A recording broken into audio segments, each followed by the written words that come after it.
are walking all the way through the book of John together as a church. And you might be thinking, man, it seems like it would take a long time. Yes. Yes, it's going to take a long time. We started last year, and we will finish next year walking through the book of John. Actually, Lord willing, everybody say Lord willing. Lord willing, Good Friday and Easter in the Gospel of John will line up with Good Friday and Easter 2026. So we kind of paced it out so that we would just like arrive at that moment in our calendar year. And so, but last week, like I said, we finished up chapter 5. And so if you pull these out, you'll see that they're printed professionally by the right person on our staff, so they're not upside down like they were last week when our lead pastor printed them out. And then inside of them, you'll find this guy right here. You'll notice we've updated the look. Never mind, we haven't updated the look yet. My fault. But you'll see that there's a little bit of a recap for John chapters 1 through 5. And so there's a little letter from me to you on the front there. And then if you open that up and look through it, you'll see the outlines and the big ideas of all the passages we've walked through so far in the book of John. So just in case, maybe you're showing up halfway, or I guess 1/3 or 1/4 of the way through the book, you can kind of recap what we've got there. You can also go back and listen to any of those sermons online. We've got them all on our website, newlifebiblefellowship.com. Click on sermons and then sermon library. And we're on to chapter 6. You guys ready for chapter 6? Yeah. Man, me too. I'm ready for chapter 6. Please meet me there in your copy of God's Word in John chapter 6. And if we're starting chapter 6 today, what verse do you suppose we should start in? 1. Verse 1, right? That's kind of the nice thing about starting chapter 6. You don't need to know how many verses are in chapter 6, because when you're starting out, it's always the same verse. Verse 1, right? John chapter 6, verse 1. If you forgot a Bible or you don't have one with you this morning, there should be a hardback black Bible somewhere underneath the chair in front of you. And you can find John chapter 6, verse 1, just the first couple of verses of chapter 6 on page 837 of those hardback black Bibles. John chapter 6, verse 1. If you're there, say I'm there. There. John chapter 6, verse 1 reads this way. After this, after Jesus doubled down on his identity and his connection with his heavenly Father, after this, Jesus went away to the other side of Galilee, which is the Sea of Tiberias, and a large crowd was following him because they saw the signs that he was doing on the sick. Jesus went up on the mountain, and there he sat down with his disciples. Now, the Passover, the feast of the Jews, was at hand. Lifting up his eyes then, and seeing a large crowd was coming toward him, Jesus said to Philip, "Where are we to buy bread so that these people may eat?" He said, I love this aside from John. He said this to test him, for he himself knew what he would do. Philip answered him, 200 denarii worth of bread would not be enough for each one of them to get, how much? A little. A little. One of his disciples, verse 8, Andrew, Simon Peter's brother, said to him, "There is a boy here who has 5 barley loaves and 2 fish, but What are they for so many?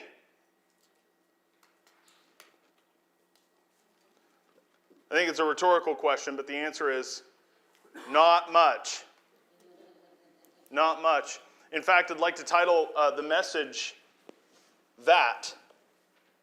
Andrew's phrase. I'd like to title the message, What Are They for So Many? You know, if you look back at that worship guide that I was talking about earlier, and you look on the back of it here, it'll show you our budget need weekly for our church budget, 3805. And I got to be honest with you. You guys mind if I just tell you how the Lord was speaking to me through this passage as I prepped it? Is that okay with you? Okay. As an organizational leader, that number has kept me awake a couple of nights.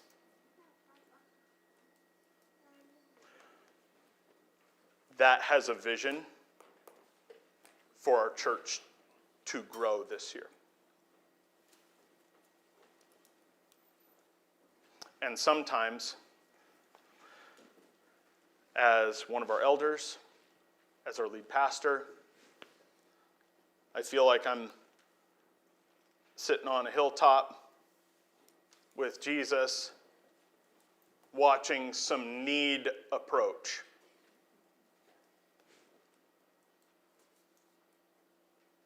$38.05. I feel like I'm watching some need approach, and I look at what the Lord has entrusted to us right now, and it feels like more than 5 loaves and 2 fish. But I look at what the Lord has entrusted to us now, and I look at the needs that are coming, and I'm like, what are they for so many? And that really just serves as an illustration of something that I sometimes feel on multiple fronts, not only on the financial front, but on the spiritual leadership front. I look at what we have, and I look at what we're going to need, and I'm like, uh-oh. Sometimes I see it on the front of the development of my own gifts and capacity. And that does feel like 5 loaves and 2 fish on a good day to me. What are they for so many? If you're honest, I'll bet you have some similar things in your own life. You see the need approaching, and you look at what you've been entrusted with so far, and you're like, the math doesn't work, Lord.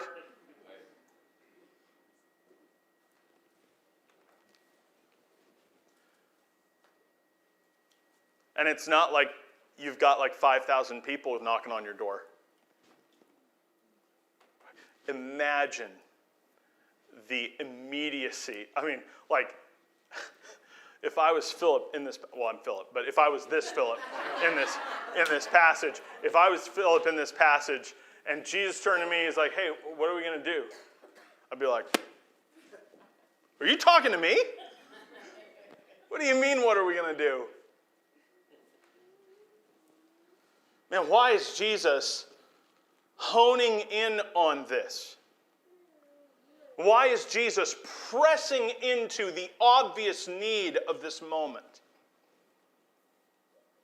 If you take nothing else from our time together this morning, I want you to take this. Jesus wants to use our needs to show us who He is. Jesus wants to use our needs to show us who He is. That's what he's been doing these signs for. He's been doing these signs. The reason all these people are following him is because he's been healing the sick, right? This is why he's been doing these signs. He's been doing these signs so that we would know who he is. And I believe that Jesus wants to use the very needs of our lives to show us who he is.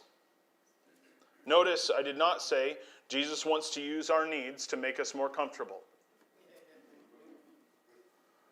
Jesus wants to use our needs to show us there is nothing we can't find our way through. Jesus wants to use our needs to show us that he always gives us what we want. I'm not saying those things.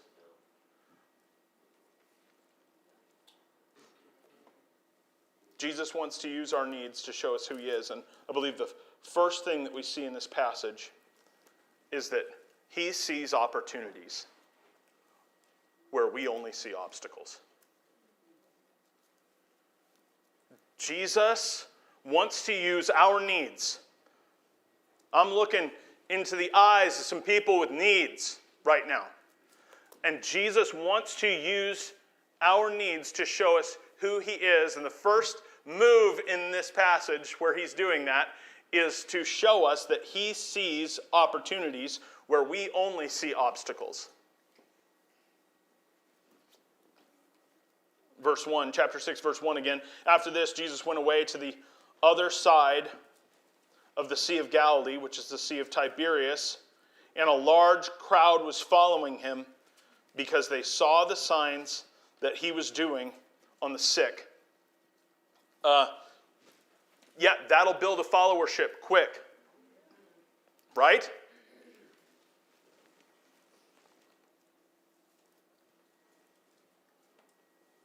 They see the signs and they're like, I'm following that guy. So he goes across the sea, then he goes up on the mountain, and there he sat down with his disciples. Maybe it's a little easier to get up there with 12 than it is to get up there with 5,000. John seems to be implying that they beat this crowd to the top of the hill.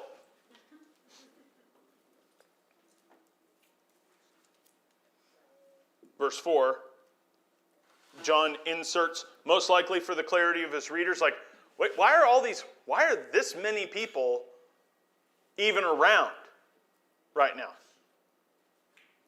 Verse 4, now the Passover, the feast of the Jews, was at hand. Lifting up his eyes, then, and seeing that a large crowd was coming toward him, Jesus said to Philip, hey, Phil. No, it doesn't say that.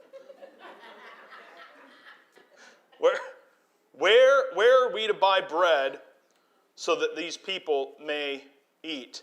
Now, commentators have noted that Philip was pretty familiar with this region. So it's like, if I went down to Boise and was hanging out with my brother and sister-in-law, I'm like, hey, is there a good Thai place? Is there a good Thai place near? He's got some he's got some local knowledge.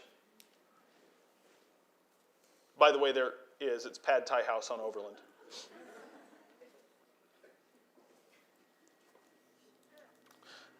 Philip knows the answer to that one too. And Philip answered, 200 denarii worth of bread would not be enough for each of them to eat a little. Okay, how many footnote lookers do I have? Okay, how much is 200 denarii according to your footnote? That's how much a denarii is, so how much would 200 denarii be? 200 days worth of work. Let's do some quick math. 52 weeks in a year, 5 days a week gets you how many days?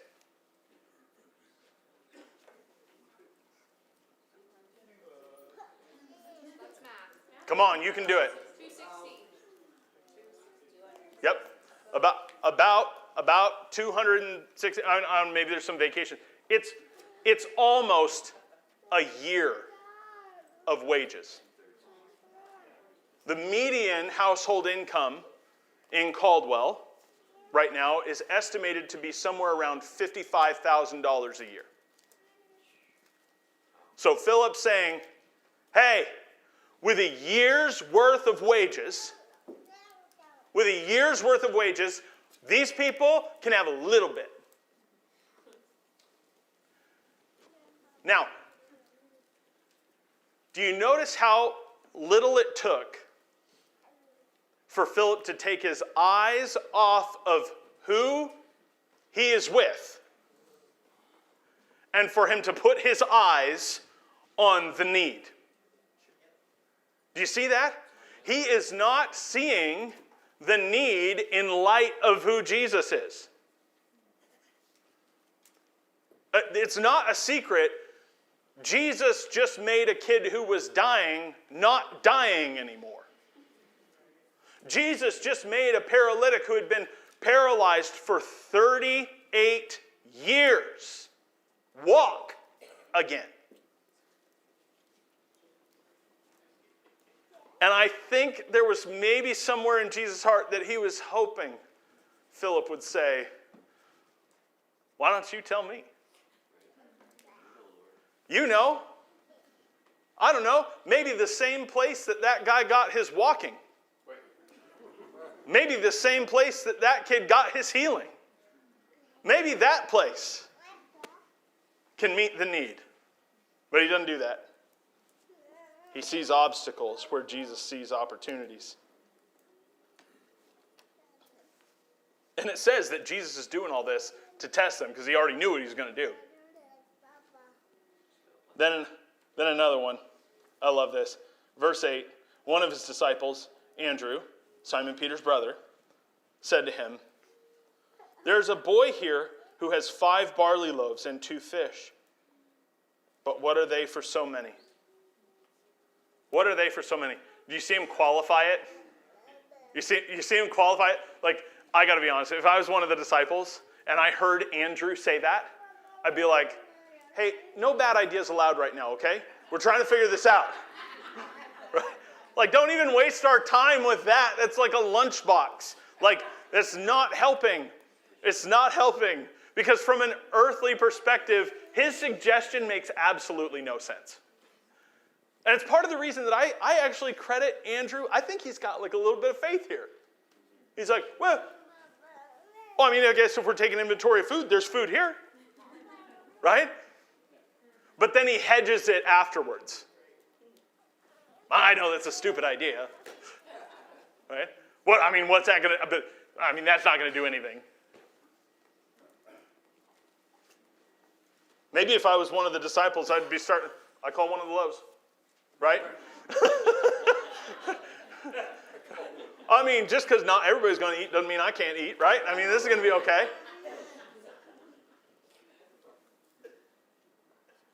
They can see the obstacles to what the Lord's going to do so clearly. And yet, after all of the signs they've seen him do, they still can't connect the dots on their own yet. My dad, in his early career, was in banking. And he went on to become a leadership consultant. And part of his leadership coaching, he would tell this story of a bank branch manager who accidentally put the wrong sequence into the safe at the branch, the big safe, while closing one of the doors, and secured it permanently for like 100 years or something like that, when he was just trying to close it for the holiday weekend. And so the bank that my dad worked for had to hire a specialized safe recovery team. They had to hire a specialized safe recovery team to bring a diamond drill in right? And it cost like half of this bank manager's salary. You know what I mean? Like this was an expensive process to recover this safe with a diamond drill, get back in there, open it back up. And so this poor guy, he ends up in my dad's office, and he's like, can you just fire me, please? Right? Just get it over with. I know I'm fired. And my dad said, I can't fire you. I just spent half your salary making you an expert in safe recovery. And now you're going to go to all of our branches and make sure this never happens again. I'm not saying it's a direct parallel to this passage, but I am saying I think there was actually something really Christ-like about my dad's view in that moment. I think there are so many leaders who would have seen that as primarily an obstacle to that man's employment. But my dad saw it as an opportunity. And if the Lord is standing next to you, if God is with you in your time of need, somebody should have written it down, that he's near to the brokenhearted. Yeah. How much more does Jesus want to use our needs to show us who he is and to help us see the opportunities that he sees where we only see obstacles? What are the obstacles that you're seeing in your life? Do they have to do with a physical ailment that you're walking through? Do they have to do with your personal finances? Maybe you're a little bit like me and you see the 3805 as the weekly need. What if Jesus wants us to see an opportunity right there instead of an obstacle? What if he wants you to see an opportunity in your health recovery, in your sobriety recovery, in your emotional recovery?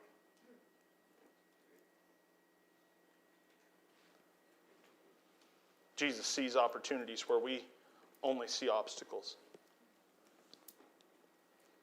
He wants to use our needs to show us who he is. He sees opportunities where we only see obstacles. And then this. He invites us to stop counting the need and start counting on him. He invites us to stop counting the need and start counting on him. I know we were a little slow on the uptake with the math this morning here in this room. But keep drinking that coffee. But they weren't slow on the math, were they? Philip's like, dude, I mean, if I gave you everything I made for the last year, everybody could have a snack. He's got the math. And then Andrew's doing his math. 5, 2. I mean, I don't think that's going to work, right? But Jesus invites them to stop counting the need to Jesus and start counting on Jesus. Look with me at verse 10. Jesus said, have the people sit down. Which, if you're still in the math mindset of the disciples, seems like it's like a little foolish. Shouldn't they go get food? We just established the fact we don't have any here. Or we have some. Andrew's got some food. But he says, Jesus said, have the people sit down. Now, there was much grass in the place. So the men sat down, about 5,000 in number. It's so interesting. It's actually the first time that John has mentioned the actual figure. Like after the disciples have given their impression of the need. John finally says about 5,000 in number. Verse 11. Jesus then took the loaves. Man, that initial phrase right there, Jesus took the loaves. If I'm one of the disciples, I'm like, hey! Like that was Andrew's bad idea and it was all we had. He took the loaves, but then what does he do?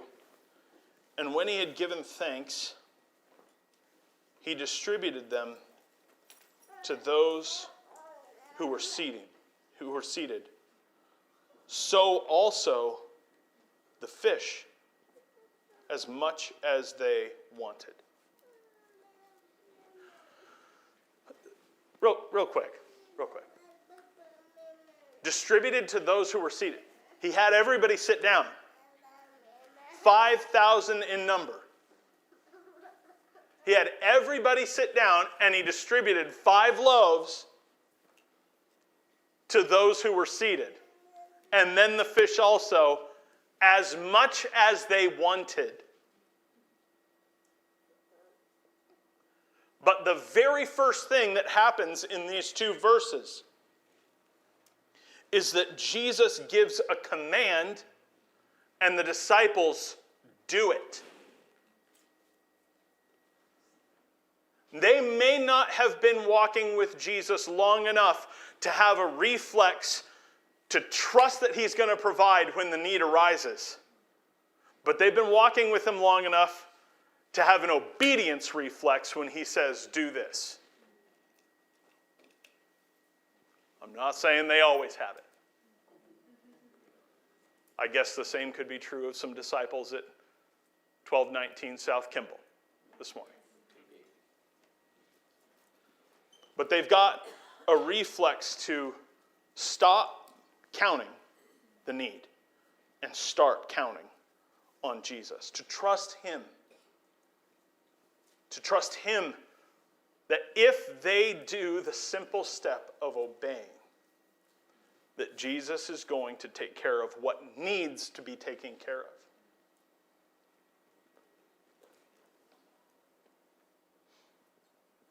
And that leads us to point number 3. Jesus wants to use our needs to show us who he is. He sees opportunities where we only see obstacles. He invites us to stop counting the need and start counting on him. And then there's, he can turn our obedience and the little that we have into more than enough. Jesus can turn our obedience and the little we have into more than enough. Now I want you to notice that I worded that point very carefully. I did not say Jesus always turns our obedience and the little we have into more than enough. Because there are times where I bring my obedience and I bring the little I have, and Jesus has a lesson for me to learn while I don't have more than enough. Just to be super clear, this is not saying that every time we X, God must Y. Yeah. Don't turn him into a math equation. Right. He's Lord. Right. He's not subject to your formulas. Amen. But he can. He can. He can turn your obedience and the little bit you have into more than enough. Verse 12. And when they had eaten their fill, he told the disciples, oh, here comes another command. Gather up the leftover fragments, that nothing may be lost. So they gathered them up and filled 12 baskets with fragments from the barley loaves left by those who had eaten. It's funny, in this passage, we see not prescribed, but described. Giving thanks to the Lord before eating, right? How many of you, it's like common practice in your life to eat or to pray before you eat? Great. That's great. That's a great practice. And then also, not to waste leftovers. Not prescribed, but described, right? Not prescribed, but described.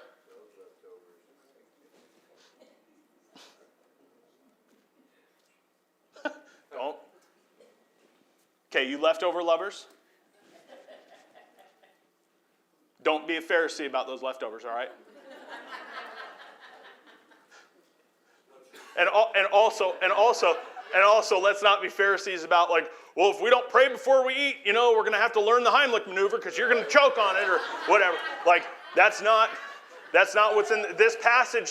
This passage sets precedence, but it doesn't command it. And I want to take just a moment and just say,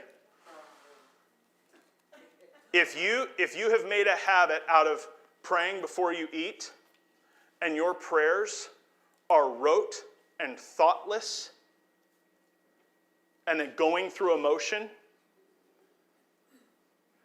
I think the best option would be to make that moment thoughtful again. He doesn't just say thankful things, he gives thanks from his heart. Right. And I think your second best option would be don't do it. I genuinely believe that. Rather than creating a rut in your heart where you always just say the exact same words over and over and over again. Don't be like the Pharisees who think that they'll be heard for their repetition and their many words. Jesus genuinely gives thanks, and then he genuinely gathers up the leftovers. Just saying. Just saying.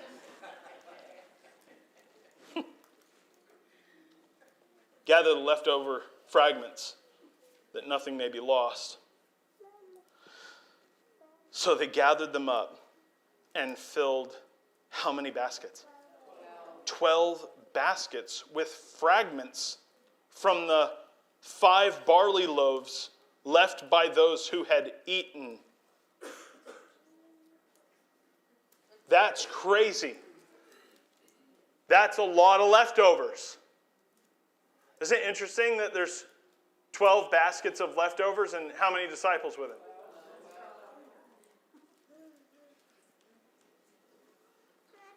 That's pretty cool.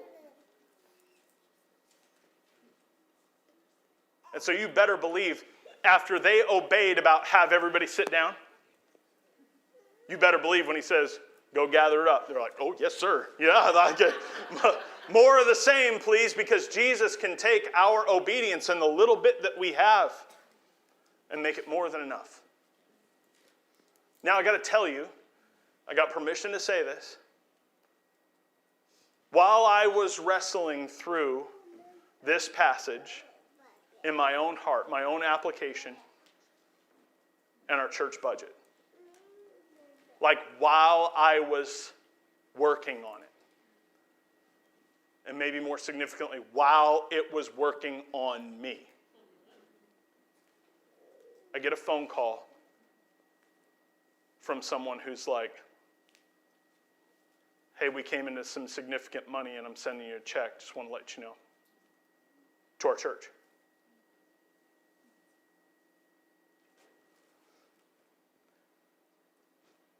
And I felt like it was just this one little moment where God's like, see, if you just give me your obedience and the little bit that you got, I'll make sure that there's more than enough.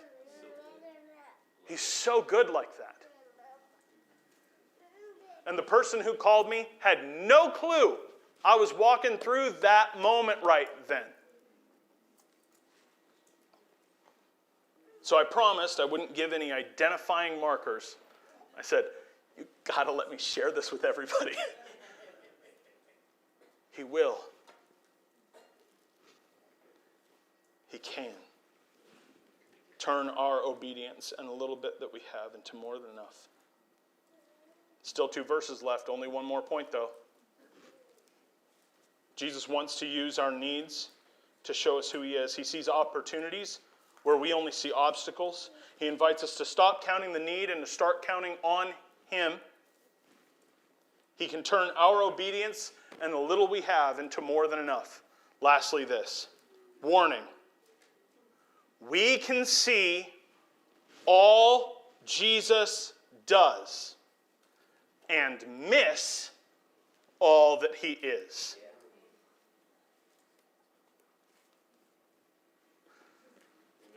To use the illustration that I've been using kind of on repeat for the morning, I can see Jesus meet our church budget and still miss the fact it's his church. That he is Lord. I can see him meet the need of healing some of you and still miss the fact that what matters most is whether or not he has turned your heart from darkness to light as the light of the world, whom the darkness shall not overcome. We can see all Jesus does and miss all that he is. Warning. Warning. Look with me at verses 14 and 15. When the people saw the sign he had done, they said, "This is indeed the prophet who is to come into the world." Now, that is most likely a referral back to a coming prophet that Moses prophesied of. And it is part of what Jesus fulfills. But it's not the whole thing. It's not quite the whole thing. And just to show you that they really are misunderstanding something crucial about Jesus' identity, verse 15, perceiving that they were about to come and take him by force to make him king, Jesus withdrew again to the mountain by himself.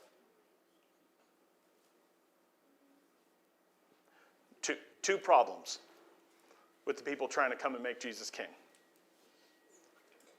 On a shallow level, it wasn't time for that yet. In fact, we're still waiting.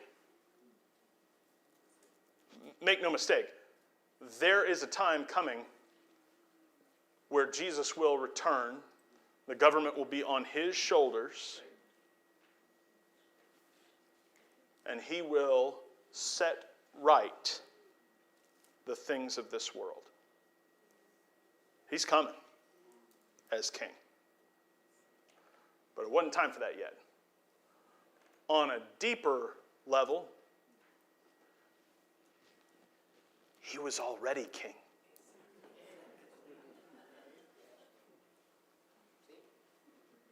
And they could see all he did.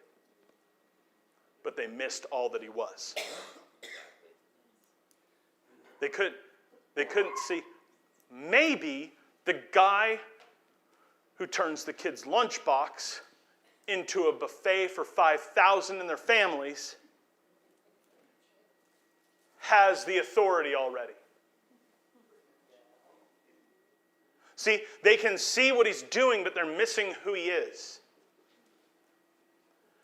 In the same way that Jesus does not want to be your sky fairy, your genie in a lamp, who you raise a word up to as you are counting the needs in your life. No, he wants you to obey, to bring the little you have, and then he wants you to follow all the way through to seeing him for who he is. And he's not a magician. He's not just a wish granter. He's not Burger King Have it your way. He's Lord. He is the eternal Son of God. And you can bet from last week's sermon that if he is doing something, it's because it's what his Father is doing.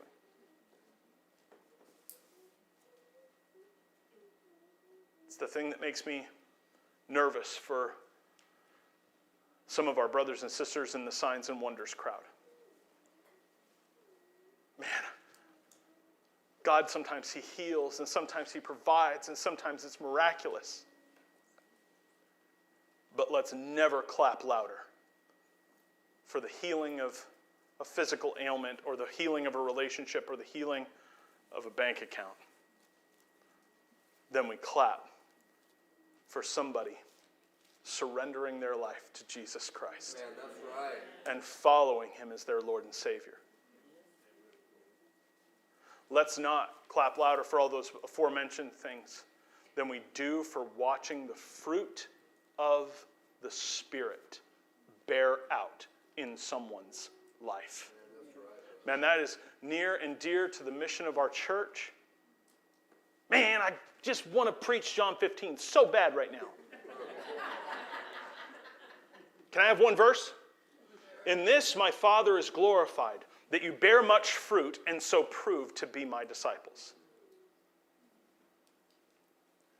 Lord, you can keep all the signs and wonders if you'll save us and make us bear fruit for you. By this my Father is glorified. Well, that's the mission of our church. That we're here to glorify God by making disciples of Jesus through the power of the Holy Spirit. I got to tell you,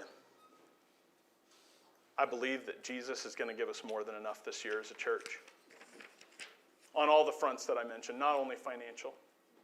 I believe he's going to do it. I don't believe he's going to do it because we asked in just the right way or just the right number of times, though we should ask. I believe he's going to do it to show us who he is.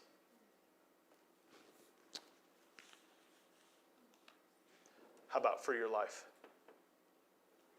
Do you believe he can do it? This is a great way to ask. I believe that you can, and I'm asking that you will. I believe that you can, and I'm asking that you will.